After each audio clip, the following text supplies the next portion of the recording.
Většina zvířat spí. Tady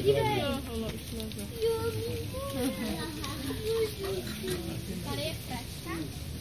Ne. Tady máš teď tak nejde. Víš je? Tam je nahoře. Teď je zdálu.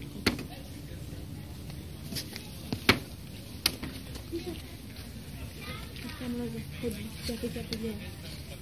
Na větvička.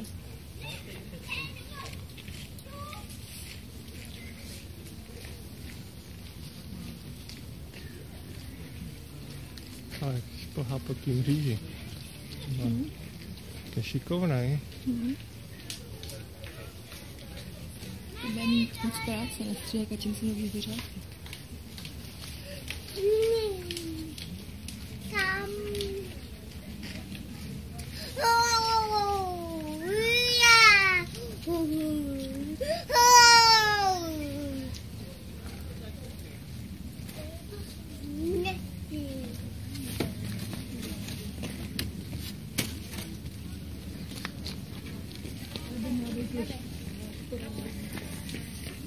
Tam leží v rohu u té boudy nahoře na té polici.